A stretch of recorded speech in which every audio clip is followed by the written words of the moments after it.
stand a dichotomy. Fragmented.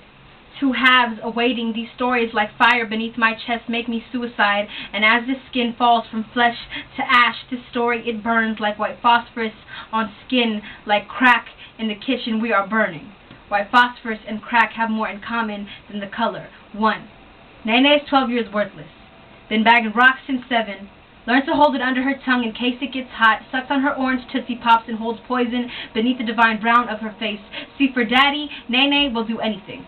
Even watch mommy, neck scratching in the corner, skin scabs, rusts, and falls from bone like potential ashes, and Nene is basically picking up after her mother's decaying limbs. Learned young that cut up walnuts and crack look exactly the same, switches her mother's sacks, because most of the time she's too high to notice the difference, and every time her mother starts neck scratching, Nene rotates around her like a gasping moon, illuminating a broken earth. Neck scratch, her mother is screaming, shrieking like she is reliving past lives of death, awakening. Under this skin is bone, just like you, was scratching at skin, attempting to prove she is just like them, at war with the past she knows, made sure of her future, and Nene is circling her mother, eyes absent. She's learned so well to clean up the blood, too. Nadia is 12 years miserable. Figured out at 8 how to avoid landmines, makes it into a game, and lets her mahogany popcorn toes jump in between death. Nadia lives in Gaza, and she wasn't old enough to know yet what white phosphorus does. Never got to make it to chemistry because her school was bombed. Maybe then she would have known what to do once the sky began to fall and white clouds sat like an omen at her family's doorstep. Never knew the sky was toxic until she watched Mama acquire only a scratch on the skin, but soon this chemical was burning her body from the outside in.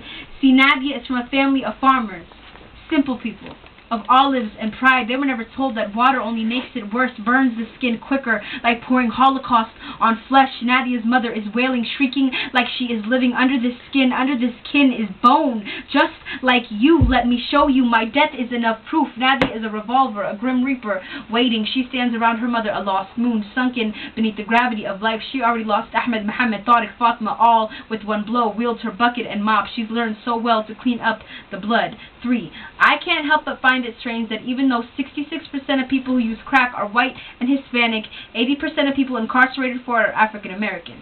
See, when they mention the war on drugs, they refuse to note Reagan's secret war in which a CIA-established counter-revolutionary group known as the Anti-Sandinista Army first began plummeting crack to the streets of LA in the early 1980s, masked it as the poor man's cocaine, sold it to the Crips and Bloods, and watched neighborhoods burn, created the Rockefeller Law so the distribution of just 5 grams of crack carries a minimum of a 5-year prison sentence, whereas the distribution of 100 times more cocaine carries the same sentence.